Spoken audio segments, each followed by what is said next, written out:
Mom sold my college fund to buy my brother a Porsche. Joke's on her, I own the bank that holds their mortgage now. Tomorrow, they'll beg. And I'll say no. The day my grandmother died, I inherited two things: her fortune and her wisdom. Sometimes she had written in her final letter, "People show their truest selves only when they think you have nothing." I was 23 when I received that letter along with documents detailing my inheritance, $50 million in diversified investments, real estate holdings across 3 continents, and controlling shares in several major corporations. My grandmother, Eleanor Wright, had built an empire from nothing, but she'd done it quietly. The world knew the businesses, but few knew the woman behind them. My parents never understood her. To them, Eleanor was just the frustratingly frugal mother-in-law who refused to fund their lavish lifestyle. They didn't know she was actually one of the wealthiest women in Chicago. That was exactly how she wanted it. Sophia. My mother's voice cut through my thoughts as I sat at our dining room table, still holding the letter. Did that grandmother of yours leave us anything useful? Or was it just another collection of her precious books? I looked up at Diana Maxwell, the woman who had spent the last 20 years trying to mold me into her version of the perfect daughter and failing miserably. She stood in our kitchen doorway, immaculately dressed as always, disappointment etched into every line of her face. "Just books," I lied smoothly, tucking the letter away along with some old photographs. She sighed dramatically. "Typical. That woman never understood the importance of maintaining proper social standing. Do you know what the Hendersons would say if they could see our 10-year-old car?" I did know. I'd heard about the Hendersons, the Blackwells, and every other family my mother desperately tried to impress for the past 2 decades. Their opinions mattered more to her than oxygen. "I'm sure they're too busy with their own lives to care about our car," I said. "Mom, that's exactly the kind of attitude that worries me," she snapped. "You're just like her. No understanding of how the world really works. Thank God Alexander has more sense." Ah yes, Alexander, my younger brother, the golden child. Even now at 20, he had never worked a day in his life. Why should he? Mom and Dad funded his every whim, from his failed startup ventures to his collection of luxury watches. Speaking of Alexander, my mother continued, brightening considerably, "He's just been accepted into Harvard Business School. Your father and I are throwing a celebration dinner tonight. All the right people will be there. Wear something appropriate."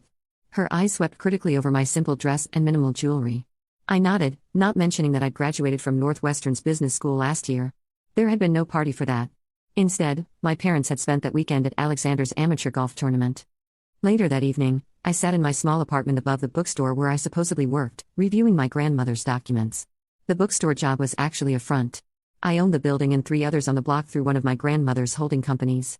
But as far as my family knew, I was just a struggling bookkeeper living paycheck to paycheck. My phone buzzed with a text from my father. "Don't be late tonight.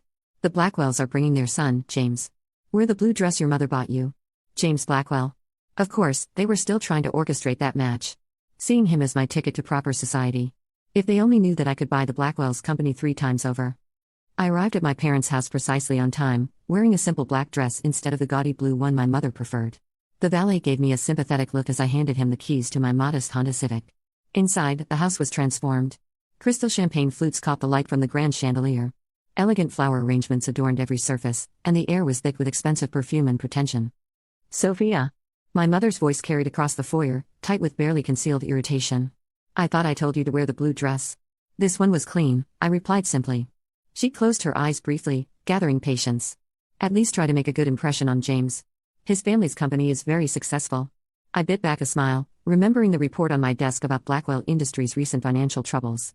Their success was mostly smoke and mirrors. At that moment, Alexander chose to make his entrance, drawing every eye in the room.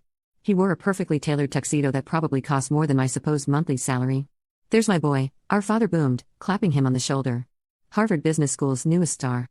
I watched as person after person congratulated him, praising his natural business acumen and brilliant mind. None of them seemed to remember his 3 failed businesses, all funded by our parents' increasingly strained resources. James Blackwell sidled up to me, champagne in hand. "Sophia," he smiled, all white teeth and practiced charm. "Still working at that little bookstore?" "Someone has to pay the bills," I said mildly.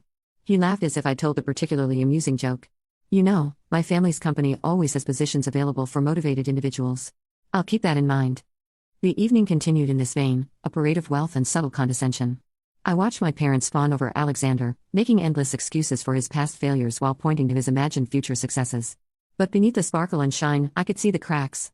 The way my father's hand shook slightly as he signed the catering bill, the tight look around my mother's eyes when someone mentioned their recent vacation, actually a desperate business trip to save a failing investment. They were in trouble, though they'd die before admitting it. Years of funding Alexander's expensive education, failed ventures, and extravagant lifestyle had taken their toll. The mansion they were so proud of, the one they'd remortgaged 3 times to maintain appearances, was slowly slipping through their fingers. What they didn't know was that I'd been watching, waiting, and quietly buying up their debt through various shell companies. Every desperate loan, every refinanced mortgage, I owned them all. As I drove home that night in my sensible Honda, I thought about my grandmother's words. People do show their truest selves when they think you have nothing. And soon, very soon, my family was going to show exactly who they really were.